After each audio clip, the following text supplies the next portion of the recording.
ज्ञान वाणी का नव उपहार, पहुंची शिक्षा आपके द्वार, पढ़े लिखे और बने कुशल, ज्ञान वाणी का उद्देश्य सफल। ज्ञान वाणी। नमस्कार, साप्ताहिक ज्ञान पत्रिका के नवीन अंक में आप सभी का स्वागत है। मैं हूं आपके साथ अशोक शर्मा और मेरे साथ हैं तरन्नुम जहां। आज की कड़ी में हम आपके लिए लेकर उपस्थित हैं शिक्षा, करियर, रोजगार और इतिहास से जुड़ी जानकारियों के अलावा इग्नू से जुड़ी शिक्षा जगत की तमाम जानकारियां। कार्यक्रम शुरू करने से पहले आइए आपको बताएं मुख्य जानकारियां। इग्नू में जनवरी 2025 के लिए प्रवेश प्रक्रिया अब भी जारी। इग्नू का दीक्षांत समारोह 5 मार्च 2025 को आयोजित किया जाएगा। बताएंगे इग्नू के पशु कल्याण में स्नातकोत्तर डिप्लोमा कार्यक्रम के बारे में। करियर सेगमेंट में आज आपको बताएंगे कैसे बनाया जा सकता है फूड टेक्नोलॉजी में अपना करियर। जानेंगे कहां-कहां है रोजगार की संभावनाएं और बीता सप्ताह क्यों रहा इतिहास में खास। और कार्यक्रम के अंत में सुनिएगा क्यों मनाया जाता है विश्व सामाजिक न्याय दिवस। और अब ये सभी जानकारियां विस्तार से। इंदिरा गांधी राष्ट्रीय मुक्त विश्वविद्यालय ने जनवरी 2025 सत्र के लिए प्रवेश पंजीकरण की अंतिम तिथि बढ़ा दी है। योग्य उम्मीदवार अब आधिकारिक वेबसाइट ignuadmission.samarth.edu.in के माध्यम से इग्नू जनवरी 2025 के लिए आवेदन कर सकते हैं। आवेदन करने की अंतिम तिथि है 28 फरवरी 2025। पंजीकरण करने के लिए विद्यार्थियों को सभी आवश्यक दस्तावेज जमा करने होंगे। इग्नू जनवरी और जून सत्र में under graduate, post graduate, diploma और सर्टिफिकेट के अलावा अन्य कई कार्यक्रमों में प्रवेश प्रदान करता है। विद्यार्थियों को इग्नू जनवरी 2025 पंजीकरण के लिए अपनी स्कैन की गई तस्वीर, हस्ताक्षर, अनुभव प्रमाण पत्र, शैक्षणिक योग्यता प्रमाण पत्र और जाति प्रमाण पत्र जमा करना होगा। आवेदन करने के लिए विद्यार्थी सबसे पहले इग्नू की आधिकारिक वेबसाइट www.ignu.ac.in पर जाएं। इसके बाद होम पेज पर उपलब्ध रजिस्ट्रेशन फॉर जनवरी 2025 सेशन पर क्लिक करें। अब अपने आप को रजिस्टर करने के लिए न्यू रजिस्ट्रेशन पर क्लिक करें। अपना मोबाइल नंबर और ईमेल आईडी डालकर सबमिट पर क्लिक करें। अब आप आवेदन पत्र भरकर आवेदन शुल्क का भुगतान कर सकते हैं और अंत में आवेदन पत्र की एक कॉपी अपने पास ले लें। अधिक जानकारी के लिए आप इग्नू की वेबसाइट विजिट कर सकते हैं। इग्नू की वेबसाइट है www.ignu.ac.in। इग्नू का 38वां दीक्षांत समारोह 5 मार्च को आयोजित किया जाएगा। जिन स्टूडेंट्स ने दिसंबर 2023 और जून 2024 की सत्रांत परीक्षाओं में अपना अध्ययन कार्यक्रम पूरा कर लिया है, वे इस दीक्षांत समारोह में मूल प्रमाण पत्र प्राप्त कर सकते हैं। प्रमाण पत्र लेने के लिए 38वें दीक्षांत समारोह में शामिल होना होगा और अपने क्षेत्रीय केंद्र से प्रमाण पत्र प्राप्त करना होगा। छात्रों को व्यक्तिगत रूप से दीक्षांत समारोह में भाग लेने या डाक द्वारा डिग्री, डिप्लोमा प्राप्त करने का विकल्प दिया जाएगा। सभी छात्रों को अपने पंजीकरण फॉर्म में अपना वर्तमान पता भरना आवश्यक है, जहां वे अपनी डिग्री, डिप्लोमा प्रमाण पत्र प्राप्त कर सकते हैं। PhD, MPhil, master degree, bachelor degree, PG diploma कार्यक्रम में शामिल होने के लिए 600 रुपये और पीजी सर्टिफिकेट प्रोग्राम जैसे PGCAP, PGCAE, CWHM, CRUL आदि के लिए 200 रुपये शुल्क देना होगा। अधिक जानकारी के लिए स्टूडेंट फोन नंबर पर संपर्क कर सकते हैं 011-2957-2209 या ईमेल के जरिए भी आप संपर्क कर सकते हैं। ईमेल आईडी है convocation_feequery@ignu.ac.in या फिर convocation.ignu.ac.in पर भी संपर्क कर सकते हैं। अधिक जानकारी के लिए इग्नू की वेबसाइट देखिएगा www.ignu.ac.in। इग्नू के school of extension and development studies यानी SOEDS ने पशु कल्याण में स्नातकोत्तर डिप्लोमा कार्यक्रम शुरू किया है। ये कार्यक्रम है post graduate diploma in animal welfare. ये कार्यक्रम पशु कल्याण पेशेवर के रूप में अपना करियर बनाने वाले विद्यार्थियों के लिए है। ये 1 साल का कार्यक्रम किसी भी विषय में किसी भी डिग्री के साथ स्नातक द्वारा किया जा सकता है। कार्यक्रम के 2 उद्देश्य हैं। मुक्त और दूरस्थ शिक्षा के माध्यम से विज्ञान आधारित पशु कल्याण शिक्षा प्रदान करना और पशु कल्याण से संबंधित सामाजिक रूप से जिम्मेदार निर्णय लेने के लिए हितधारकों की क्षमता का निर्माण करना। पशु कल्याण शिक्षा एक मल्टीडिसिप्लिनरी विषय है जो कल्याण, विज्ञान, नैतिकता, कानून और मानकों के प्रमुख घटकों के साथ तेजी से विकसित हो रही है। विविध शैक्षणिक पृष्ठभूमि के स्नातकों को समायोजित करने के लिए ये डिजाइन किया गया है। ये 1 साल का पाठ्यक्रम है जो 4 मुख्य घटकों में विभाजित है। पशु कल्याण विज्ञान और नैतिकता, पशु कल्याण मुद्दे, पशु कल्याण कानून और नीतियाँ, पशु कल्याण प्रथाएं और मानक। अधिक जानकारी के लिए आप इग्नू की वेबसाइट विजिट कर सकते हैं। इग्नू की वेबसाइट है www.ignu.ac.in।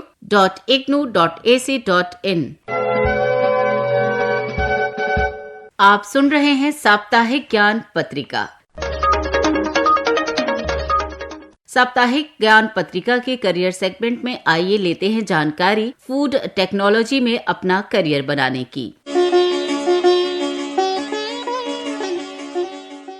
खाने के बिना कोई भी इंसान जीने के बारे में नहीं सोच सकता। इसके बिना पृथ्वी से जीवों का अस्तित्व खत्म हो जाएगा। समय के साथ लगभग सभी चीजें बदलती हैं और साथ ही हमारे खान पान में भी बदलाव आया है। आज के समय में हमारे सामने प्रोसेस्ड फूड का एक नया विकल्प आया है। इस समय फूड एक ऐसी इंडस्ट्री बन गया है जो लोगों की जरूरत है। जिस तरह से हमारी निर्भरता प्रोसेस्ड फूड पर बढ़ती जा रही है, वैसे ही फूड टेक्नोलॉजी के क्षेत्र में करियर के कई विकल्प और संभावनाओं के अवसर भी पैदा हो रहे हैं। अब फूड प्रोसेस की मल्टीनेशनल कंपनियां भारत में आ रही हैं। आज इस फील्ड में करियर की कई संभावनाएं हैं। फूड टेक्नोलॉजी के तहत वो सभी कार्य आते हैं जो फूड प्रोसेसिंग में रॉ इंग्रेडिएंट्स के खाने के योग्य फॉर्म्स में बदलने के लिए सभी कार्य करते हैं। फूड टेक्नोलॉजी के माध्यम से साफ सफाई, नई कटी फसल का इस्तेमाल लंबे समय तक किया जा सकता है और स्वादिष्ट, स्वास्थ्यवर्धक,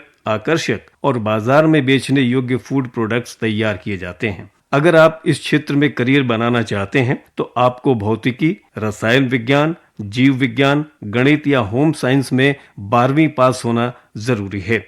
इसके बाद फूड साइंस, केमिस्ट्री या माइक्रोबायोलॉजी में अपना बैचलर डिग्री कर सकते हैं। यह कोर्स 4 साल का होता है। वहीं बैचलर डिग्री करने के बाद फूड केमिस्ट्री, मैन्युफैक्चरिंग, प्रोसेस और अन्य क्षेत्रों में एडवांस डिग्री भी कर सकते हैं। साथ ही डायटेटिक्स एंड न्यूट्रिशन और food science and public health nutrition में डिप्लोमा भी किया जा सकता है। आगे की पढ़ाई के लिए इस क्षेत्र में शोध अध्ययन करने की भी काफी संभावनाएं हैं। अगर आप एक फूड टेक्नोलॉजिस्ट बनना चाहते हैं तो आपको फूड प्रोसेस के सभी काम करने होंगे। इसमें उस फूड की गुणवत्ता, स्वाद और रंग रूप का ख्याल रखना होता है। इसके अलावा एक फूड टेक्नोलॉजिस्ट कच्चे और बने हुए माल की गुणवत्ता, स्टोरेज और हाइजीन आदि की निगरानी भी करता है। अगर आपने फूड टेक्नोलॉजी में कोर्स किया है तो आपके पास नौकरी के कई विकल्प मौजूद हैं। आप इससे जुड़ी फील्ड जैसे food processing unit, retail company, hotels, agree product बनाने वाली कंपनी से जुड़कर काम कर सकते हैं। इसके अलावा आपको कई प्रयोगशालाओं में भी काम मिल सकता है जो खाद्य वस्तुओं पर रिसर्च और उन्हें संरक्षित करने का काम करती है। तो ये थी जानकारी कि किस तरह से बनाया जाता है फूड टेक्नोलॉजी में अपना करियर। ज्ञानमणि दिल्ली से इस समय श्रोता सुन रहे हैं साप्ताहिक ज्ञान पत्रिका कार्यक्रम FM 105.6 मेगाहर्ट्ज पर। और आइए अब आपको बताएं कहां है रोजगार की संभावनाएं। AAI यानी एयरपोर्ट अथॉरिटी ऑफ इंडिया में सीनियर असिस्टेंट के पद के लिए आवेदन आमंत्रित किए गए हैं। आवेदन करने की अंतिम तिथि 5 मार्च 2025 है। अधिक जानकारी के लिए आप एयरपोर्ट अथॉरिटी ऑफ इंडिया की वेबसाइट विजिट कर सकते हैं। वेबसाइट है www.aai.aero।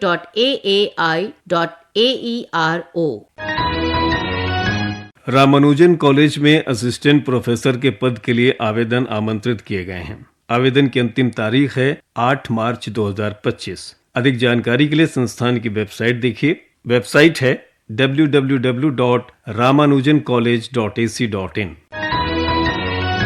National institute of electronics information technology में साइंटिफिक असिस्टेंट के लिए आवेदन आमंत्रित किए गए हैं। आवेदन करने की अंतिम तिथि है 18 मार्च 2025। अधिक जानकारी के लिए आप यहां की वेबसाइट विजिट कर सकते हैं। वेबसाइट है www.nielit.gov.in। Delhi pollution control committee में असिस्टेंट इन्वायरमेंटल इंजीनियर के पद के लिए आवेदन आमंत्रित किए गए हैं। 15 मार्च 2023 तक आप इस पद के लिए आवेदन कर सकते हैं। अधिक जानकारी के लिए संस्थान की वेबसाइट देखिए। वेबसाइट है www.delhigovt.nic.in। Mechanical engineer research institute में जूनियर सेक्रेटेरिएट असिस्टेंट के पद के लिए आवेदन आमंत्रित किए गए हैं। आवेदन करने की अंतिम तिथि 9 मार्च 2025 है। अधिक जानकारी के लिए आप यहां की वेबसाइट विजिट कर सकते हैं। वेबसाइट है www.cmeri.rec.in। ये थी रोजगार संबंधित जानकारियां। ज्ञानवाणी दिल्ली से इस समय श्रोता सुन रहे हैं साप्ताहिक ज्ञान पत्रिका कार्यक्रम FM 105.6 मेगाहर्ट्ज पर। और आइए दोस्तों, आपको बता दें बीता सप्ताह इतिहास में क्यों रहा खास। 17 फरवरी 1863 में अंतर्राष्ट्रीय रेड क्रॉस की स्थापना हुई। 18 फरवरी 1911 में भारत में पहली आधिकारिक हवाई डाक सेवा शुरू की गई। 19 फरवरी 1891 को अमृत बाजार पत्रिका का प्रकाशन दैनिक रूप में हुआ।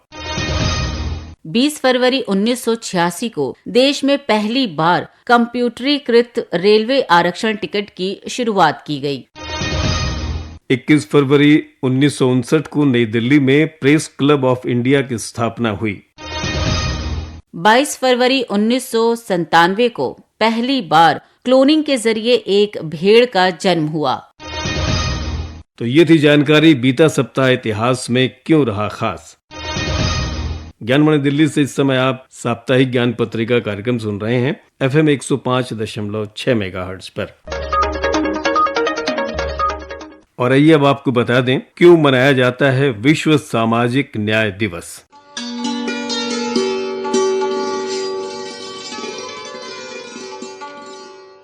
हर साल 20 फरवरी को दुनिया भर में विश्व सामाजिक न्याय दिवस मनाया जाता है। इस दिवस को मनाने का उद्देश्य है हर किसी व्यक्ति को बिना किसी भेदभाव के समान रूप से न्याय दिलाना और सामाजिक न्याय को बढ़ावा देना। विश्व सामाजिक न्याय दिवस के इस उद्देश्य को पूरा करने और लोगों के बीच इस दिन के महत्व के प्रति जागरूकता फैलाने के लिए संयुक्त राष्ट्र और अंतर्राष्ट्रीय श्रम कार्यालय एक साथ मिलकर काम कर रहे हैं। दुनिया भर में इस दिन कई तरह के कार्यक्रमों का आयोजन किया जाता है और लोगों को जागरूक किया जाता है। इस दिवस को कई तरह के उद्देश्यों को पूरा करने के लिए भी बनाया गया है। इस दिन नस्ल, लिंग, धर्म, जाति इत्यादि के आधार पर बांटे लोगों को एकजुट किया जाता है। इसके अलावा लोगों के बीच बढ़ रही सामाजिक दूरी को कम करने के लिए उनसे विभिन्न मुद्दों पर बातचीत भी की जाती है। हर साल दुनिया के कई देशों में लोगों को जागरूक करने के उद्देश्य से इस दिन को अवसर के रूप में मनाया जाता है। वहीं भारत ने भी इस ओर कई प्रभावी कदम उठाए हैं। भारतीय संविधान बनाने के दौरान देश में सामाजिक न्याय का प्रमुखता से ध्यान रखा गया था। वहीं हमारे संविधान में सामाजिक दूरी को खत्म करने के लिए कई प्रावधान मौजूद हैं। आपको बता दें कि भारत सरकार भी संयुक्त राष्ट्र के साथ मिलकर इन सामाजिक मुद्दों को खत्म करने की ओर प्रभावी कदम उठा रही है। ये थी जानकारी कि क्यों मनाया जाता है विश्व सामाजिक न्याय दिवस।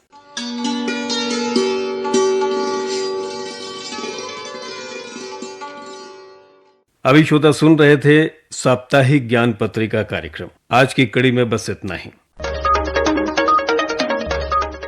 आज के अंक में तकनीकी सहयोग रहा जयप्रकाश का, संपादन किया सदन लाल ने, आलेख अशोक शर्मा का, वाचन स्वर अशोक शर्मा और तरन्नुम जहां का, और कार्यक्रम के प्रस्तुतकर्ता थे मुकेश सक्सेना। अब अपने दोस्तों यानी तरन्नुम जहां और अशोक शर्मा को दीजिए अनुमति। अगली कड़ी लेकर आपकी सेवा में फिर उपस्थित होंगे। तब तक के लिए नमस्कार। ज्ञान वाणी का नव उपहार, पहुंची शिक्षा